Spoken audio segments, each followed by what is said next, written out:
बोल सियापति रामचंद्र की, पवन सुत हनुमान की, उमापति महादेव की।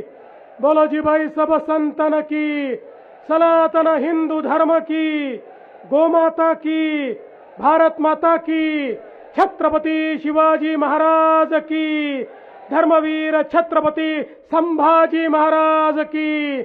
नमः पार्वती पते, हर हर महादेव। आज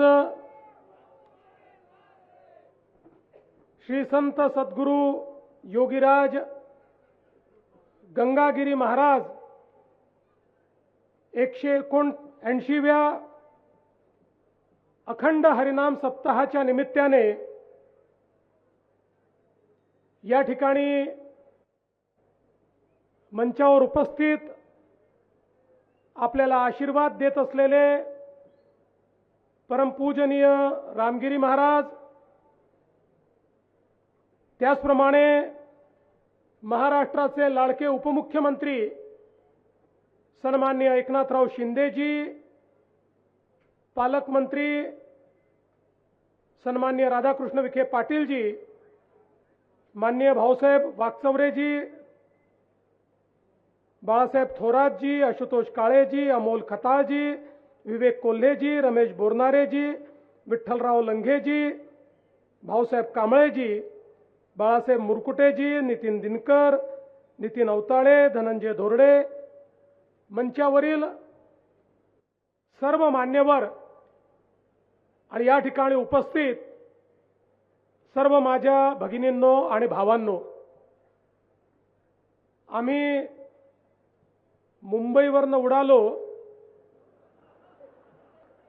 त्यावेळी आम्हाला विमानाच्या खिडकीतनं एक मोठा समुद्र दिसत होता, पण या ठिकाणी आल्यानंतर त्याही पेक्षा मोठा भाविकांचा समुद्र आम्हाला पाहायला मिळतोय।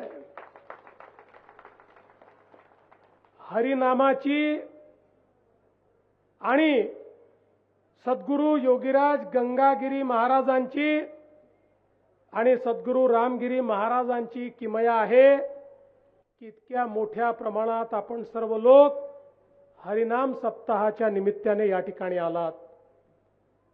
आपल्या भारताची संस्कृती आणि सभ्यता ही जगातली सर्वात जुनी संस्कृती आणि सभ्यता आहे आणि आता तर जगाच्या उत्खननाने हे मान्य केलं आहे की ज्यावेळी युरोप, अमेरिका वगैरे सारखे देशही अस्तित्वात नव्हते, ज्यावेळी तिथल्या लोकांना संस्कृती, संस्कार, विचार, भाषा काय आहे हे माहिती नव्हतं, त्याही वेळी या देशामध्ये पूर्णपणे विकसित संस्कृती होती आणि त्याही काळामध्ये खऱ्या अर्थानं आमचा सनातन विचार हा लोकांना संस्कार देत होता, तीच भाविकता होती, तोच हरिनामाचा पाठ होता आणि त्या माध्यमातनं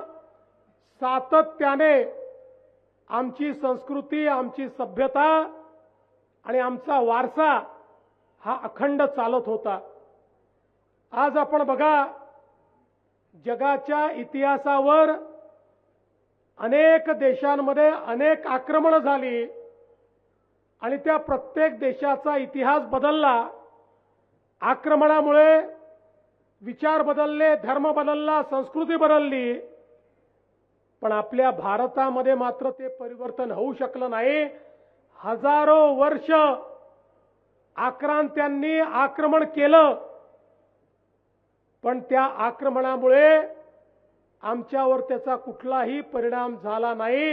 याचं कारण आमची जी वारकरी परंपरा होती, आमची जी हरिनामाची परंपरा होती, आमची जी सनातनाची परंपरा होती, हिंदू धर्माची जी परंपरा होती, या परंपरेमुळे कितीही कोणी आघात केला तरी देखील आम्ही आमचा विचार बदलला नाही, आमचा संस्कार बदलला नाही, आमचा मार्ग बदलला नाही, आमचा देश बदलला नाही.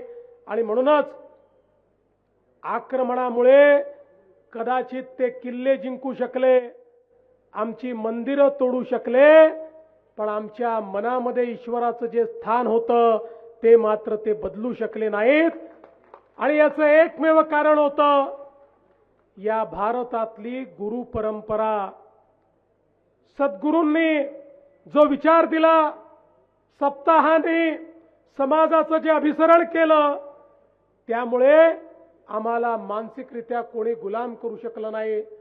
आमच्या वारकरी परंपरेमध्ये कोणालाही निमंत्रण न देता सर्वांची पावलं आषाढीच्या निमित्ताने ज्यावेळी पंढरपूरला जायला लागली, आक्रमण तर अनेक झाली, पण तरी देखील ही पावलं कोणी थांबवू शकलं नाही. हरिनामाचा गजर हा कोणी थांबवू शकला नाही. पांडुरंगाचा गजर हा कधीच थांबला नाही. ही खऱ्या अर्थानं आमच्या संतांनी आम्हाला दिलेली परंपरा आहे.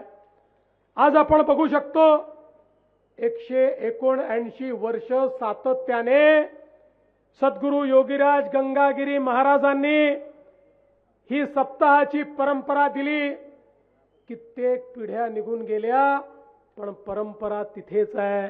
आणि आजही सद्गुरू रामगिरी महाराजांच्या मार्गदर्शनाखाली आणि त्यांच्या आशीर्वादानं आपण इतक्या मोठ्या संख्येने या ठिकाणी येता. या ठिकाणी हरिनामाचं पठण होतं.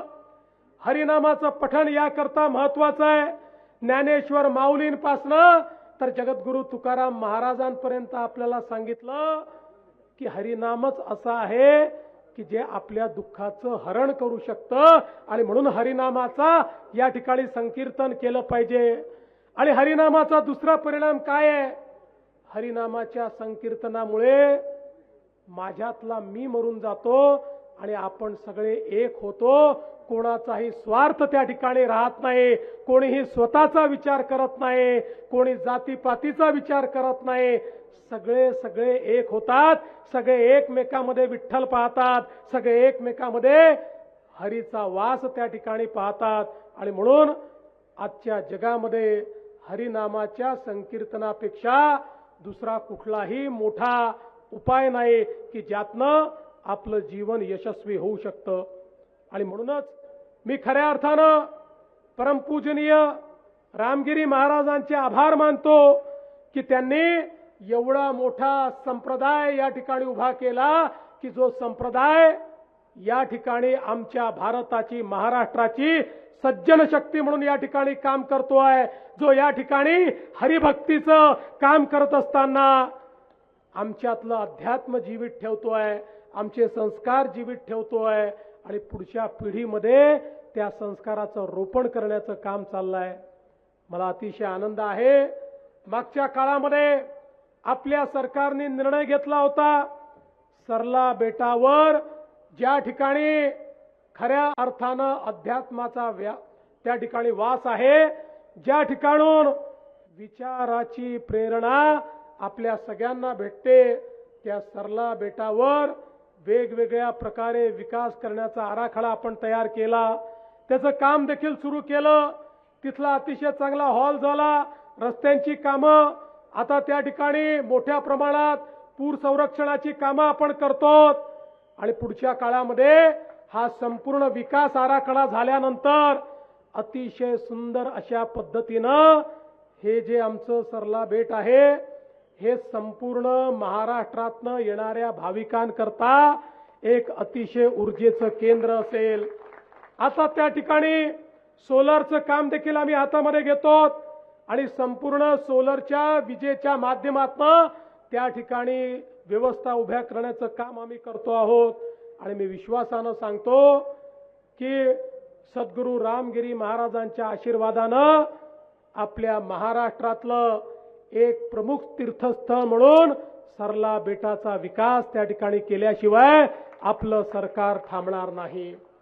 मला या निमित्ताने हे देखील सांगायचं आहे की खऱ्या अर्थानं मगाशी शिंदे साहेबांनी सांगितलंय, खरं आहे, आमच्या पाठीशी देखील आध्यात्मिक शक्ती उभी होती, सज्जन शक्ती उभी होती. आणि म्हणूनच या महाराष्ट्रामध्ये हा विजय आम्हाला मिळाला. आणि म्हणून शेतकरी असतील, वारकरी असतील, शेतमजूर असतील, गरीब असतील, दलित असतील, आदिवासी असतील, अशा सगळ्यांना सोबत घेऊन या महाराष्ट्राचा कारभार करण्याचा प्रयत्न आम्ही करतोय.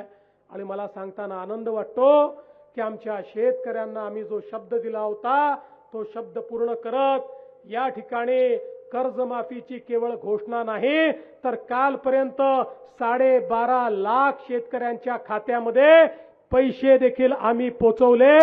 दर 15 दिवसांनी नवीन यादी तयार करून त्यांच्या खात्यामध्ये पैसे आम्ही पोहोचवतो.